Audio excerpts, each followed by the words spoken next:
Hi there. Today we'll be looking at 5 big underwater SCPs. Yep, it's thalassophobia time. Let's get right into it.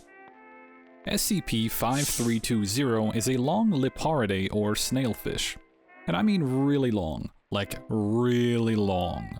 Although its width and height measure within normal ranges for its species, Foundation drones have been unable to locate neither head nor tail, following along it endlessly and being forced to conclude that the creature is either absurdly long or is simply limitless. In fact, efforts to locate either end of SCP-5320 are still ongoing.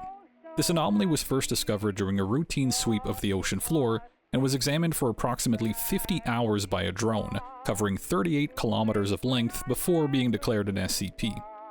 Examination has continued for at least 3 full consecutive years, resulting in an estimated total body length of around 38,000 kilometers, a number which is still perpetually increasing. Now, observation of SCP-5320 has resulted in the speculation of several additional anomalous properties manifesting as subtle cognitive effects. These effects include heightened awareness of the passage of time, increased interest in ceiling tile number, and increased use of the phrase long boy, even when referring to things that are neither long nor a boy. Personnel monitoring this SCP have also reported an unusual amount of excitement upon seeing one of its occasionally visible fins, as well as a compulsion to loudly cheer. So yeah, if you hadn't guessed it, this anomalous property is just what we usually refer to as boredom. I'm sure you can imagine the mind-numbing nature of staring at a really long fish for 3 straight years, which would surely result in any of us producing documents like, say, this. SCP-5320 can formally be referred to as the fish that just goes on forever, our merciful and long lord, or its glorious infinitude hail its everlasting fish body. Chances of locating the head or tail of SCP-5320 may be increased by offering sacrifices in the form of vending machine snacks placed on top of the break room microwave. Removal of present offerings is strictly forbidden. Or surveillance audio logs such as this. Hey, Hey, praise the fish. may we locate the head? Or the tail. Right, or the tail. Did Radcliffe tell you that it passed over a vent? No, is it okay? Yeah, totally fine, thank God. Thank the fish. Thank our merciful Lord, the fish. May its body be never-ending and impervious to anything we poke it with. May it bring us a bountiful harvest. Yeah, may it bring us the good snacks for once. Gonna sacrifice my firstborn child to the fish so we can get RC Cola again. Now, of course, Foundation higher-ups, being the party poopers they are, saw this behavior and immediately assumed that the staff assigned to 5320 were suffering from cognitohazardous effects, and ordered a check-in with the supervisor and psychological review of the whole team. All that just to conclude that, well, they were all just really bored. And who can blame them? I can only imagine the shenanigans I'd get up to if I got paid to look at a long fish for 3 years. Which, actually, all things considered, sounds like a pretty good gig. SCP-1128 is, well, all I can really say is that it's a massive aquatic predator. Unfortunately for our illustrator, this entity is a cognitohazard, meaning it manifests and acts as a significant threat to anyone who is aware of what it looks like. As such, the only known description of SCP-1128 is kept written on paper at a Foundation site, locked up and used only for testing purposes. This anomaly's cognitohazardous effect manifests whenever an individual who is aware of its appearance is fully submerged in water, be it in the ocean, a pool, or a bathtub. Upon submersion, the individual will immediately disappear. In most cases, the subject reappears moments later in a panicked state, but in some cases, the subject will not return at all. In their place will be blood and debris, which testing has shown are the remains of the subject. Those who have reappeared have stated that they were transported to a vast ocean where they were pursued by SCP-1128. Now, in an effort to determine whether this anomaly exists in our ocean, or if this ocean space is a pocket dimension of some sort, Foundation staff affixed tracking devices to D-class subjects who were then exposed to 1128 and submerged in water. As a result of these tests, it was determined that 1128 and its anomalous area are present in our ocean, in a redacted part of it, which is now under constant watch by Mobile Containment Force Kappa 12, the Sea Devils, in order to keep out civilians. Further testing has shown that repeated exposure to SCP-1128 results in the strengthening of its cognitohazardous effects, with one D-class subject eventually encountering the anomaly in bodies of water normally insufficient for bodily immersion, before one day being pulled into a glass of water and disappearing completely. Now that's freaky. Now, in case you're wondering how to get out of this anomaly, in other words, why some individuals survive and others end up as soup, one test involving a D-class subject in a diving suit and a winch seemed to reveal that individuals can exit this anomaly in the same place they entered. The experiment log goes as follows. Can you hear me? Over. I hear you, Doc. Damn, this thing's deep. Looks so tiny from the outside. How well is your reception? Over. Good enough, I guess. Kind of fuzzy, but not enough that I can't hear what you're saying. What is your current status? Right now, I'm just sinking into the bottom of this... Is this the ocean? How the hell did you manage to fit an entire ocean inside a stinking bathtub? Irrelevant. D, what are your surroundings? I just said ocean, damn it. There's fish and everything. Don't you guys know what the hell's inside your own... Oof. D, what happened? I'm fine. I just hit the bottom. Looks like I've landed in a patch of seaweed or something. What are your surroundings? Seaweed, mostly. Wait a second. It gets thinner to my right. Looks like there should be a drop-off that way. Should I go take a look? You may proceed. Okay. Damn, this suit's heavy. It's hard to move in this thing. Hey, is this thing soundproof? I hope my talking isn't scaring off any... Oh my god! D, respond. What's your status? I'm okay. I don't think it saw me. Damn, I think I pissed myself. What happened? What did you see? Scariest damn thing I've ever seen. Some kind of big-ass... Wait a second. That's the thing from that stupid booklet you gave me, isn't it? Affirmative. Please refrain from describing it any further. What is it doing? Nothing right now. It's just swimming along. I think it's got something in its mouth. Is that a whale? Holy crap, it is. It's eating a whale. Oh god, look at those teeth. I think we're done here. Pull them out now. Thank you for your cooperation. We're bringing you up now. And now he swallowed it. Damn, that's gonna haunt my dreams. Wait, it stopped moving. I think it sees me. Oh god, it's looking right at me. It's headed this way. Oh god, help me! Get him out of there now! Pull me up, Doc! It's coming, God! Closing statement. Winch was retracting at full speed when the cable went taut, wresting the winch from its mounting. Cable then went slack and water became polluted with blood confirmed to be that of D. No further remains or equipment were recovered. Interview log and relevant documents were edited for vectors and all staff present were treated with Class C amnestics. Well, I hate that. To me, I thought nothing could be scarier than being stranded in the ocean with a giant sea monster, but at least normally you can just stay on land and, well, that's that. But this motherfucker will yoink you out of the bathtub and teleport you to the ocean just to show you who's boss. I hate it. God. SCP-2846 is the collective designation for a phenomenon that occurs within the Gulf Atlantic region of the Atlantic Ocean. More specifically, it refers to two things, a giant squid and a battleship. The first entity, SCP-2846-A, is a massive aquatic octopoid, in other words, a squid, estimated to be around 1,000 meters in length, and is known to appear from the deep during storms and attack civilian vessels. SCP-2846-B, on the other hand, is a large battleship, specifically a Pennsylvania-class super dreadnought for us boat nerds, which also surfaces from deep in the ocean whenever SCP-2846-A does. Anytime this happens, the two entities engage in a bloody battle until the squid is sufficiently crippled or otherwise incapacitated, after which both entities return beneath the waves.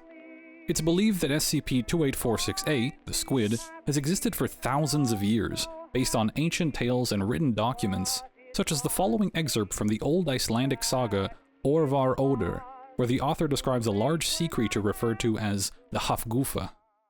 Now I will tell you that there are two sea monsters. One is called the Hafgufa, sea mist. Another, Lingbacher, heatherback. It, the Lingbacher, is the largest whale in the world, but the Hafgufa is the hugest monster in the sea.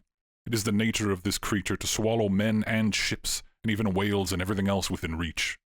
Much later, Foundation agent Admiral Reginald von Allen supposedly encountered this same creature in 1905, stating, I have seen on this day a most magnificent sight, a creature larger than our own vessel by 3 times, rising from the depths of the sea with a whale wrapped within its tentacles. Behind it came another vessel, a ship of the line with black flags and billowing smoke in its wake. We signaled the crew, but the vessel had returned to beneath the waves before we could properly communicate. Now, as for SCP-2846-B, the battleship, the Foundation has actually managed to make contact with its crew, who were more than willing to partake in an interview and had quite the tale to tell. Alright, I need your name for the log first, if that's okay. Of course. David Thomas Jones of His Majesty's Royal Navy. And you're aware of your... Aye, we've had plenty of time to think on that. Fair enough. What brings you aboard here? I suppose I should explain a few things briefly if you don't mind. The story is long, but I'll try to be concise. Go ahead. Myself and my ship were commissioned by the King to pursue and kill a creature that had appeared in the American Gulf and was attacking merchant ships returning to England. This was, at the time, the extent of my knowledge about the target. We set sail for Havana in 1685 and arrived there in the fall. We spent the better part of the season hunting the creature, which at that point we believed to be some kind of whale, before we finally engaged it. You're referring to the SCP-2846-A entity? The squid, aye. We were poorly prepared for the creature. The Dutchman was armed with 85 guns, 20 harpoon cannons, a crew of nearly 250 men, and we were still overtaken by the demon in a single night. By the hand of the monster, we were all pulled into the sea. How did you reach your current state? As we sank, I could feel my body grow cold and felt the frigid hands of the deep grasping out for me. I cannot say how long it was, maybe an hour, a few minutes, a year, but I remember awakening on a dark shore. I thought at first that we had been washed ashore, but my injuries had disappeared. I cannot say for how long I walked that shore. I knew from the tales that it was surely the locker of the deep, where the souls of sailors go when the sea does not release them. I must have walked for 1,000 years, each day longer than the last, until one day I met a woman on the beach. Can you describe this woman? Aye, she was dark-skinned, and her dark hair fell down to the ground below us. I asked her name and begged her for water. She told me her name was Calypso, and that she would quench my thirst. She went into the water then, and returned with a pail of fresh water. I have never drank so feverishly as I did then, and all the while, the goddess spoke to me. A goddess? Aye. Calypso told me that she was the goddess of the sea, protector of its depths, mother of the waves. She told me that, in eons past, she and the god Neptune had gone into the deep of the ocean where the Leviathans had made their domain, and banished them into the pit of Tartarus that their father, Uranus, had once crawled out from. She said that Neptune had disappeared, and that only she was left to watch the pit, and that over time, the seal they had placed on it began to weaken.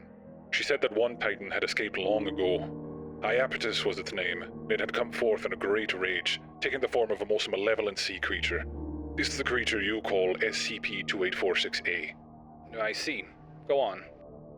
Calypso then told me that she feared that the titans who had escaped would return to Tartarus after gathering their strength and attempt to pry loose the foundation of that place and free their siblings.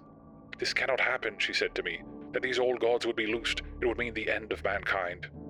I asked her what debt she owed to men, and she said that the affairs of the gods and titans were never meant to intersect with those of men, but in their arrogance, they built Tartarus on Earth, endangering the lives of every human on Earth. She asked that I pursue Iapetus, and that I keep the demon occupied while she appeals to the gods for aid. In exchange, she said, I would have immortality. I did not consider it then. I thought only of walking that dark shore, and so I agreed. The next I knew, I was back on board the Flying Dutchman, with my crew with me. This is all very well, but that still doesn't answer why you hailed us today. I have hunted the beast for many long years, Captain. I've gone to the ends of the earth and beyond to strange and twisted shores in pursuit of the demon. But the great squid has only grown larger, more powerful, more bold. My men and I cannot die, but many more can and will. If we do not act, Iapetus will overpower us, and all will be lost. It has been a long time since I have spoken to Calypso, and have heard no word. Now I must turn to you. What are you asking? Captain, I need a bigger boat. Now, while this may sound like nothing more than a long-winded Jaws reference, the Foundation was actually able to get the crew a bigger boat. The USS Montana, a super dreadnought battleship, was taken from US Navy control and purposefully sank near the area where SCP-2846 usually manifests. 36 hours later, SCP-2846-B surfaced, sporting much more firepower than they had previously had. Very cool. I like seeing the Foundation interacting with anomalies in non-hostile ways, actually having a conversation and working with the anomaly rather than simply locking it up or trying to destroy it. Maybe it's a Navy thing. Apparently those guys are pretty chill. SCP-169 is a marine arthropod that is, you guessed it, big. Big enough to where it was simply known as the Leviathan for generations by sailors and storytellers alike. While its exact size has been difficult to surmise for obvious reasons, It's been estimated that SCP-169 is between 2,000 and 8,000 kilometers long and hails from the Precambrian era, meaning it could be anywhere from 540 million to 4.5 billion years old. But other than that, not much is known about SCP-169. This creature was first detected during an investigation of paranormal activity around an unnamed archipelago, which Foundation researchers came to notice had moved by several kilometers. While this was at first attributed to continental drift, a subsequent recon mission revealed the archipelago to be not islands, but simply protrusions of rock-like plates covering an enormous organic mass. Now, while SCP-169 has shown no other anomalous properties beyond its seemingly impossible size, this, along with its uncontainable nature, was enough to make the Foundation scramble to set up some good old information suppression procedures to prevent the public from becoming aware of this thing. Public access to the archipelago is forbidden under the pretext of wildlife conservation, and any and all satellite images of it are either doctored or destroyed by embedded Foundation agents. But of course, there is one factor which has made this information suppression effort somewhat complicated, and you may have even heard of it: the bloop. In 1997, the US National Oceanic Atmospheric Administration, or NOAA, detected an ultra-low-frequency, high-amplitude underwater sound, powerful enough to be recorded by sensors over 3,000 miles apart. And it sounds like this.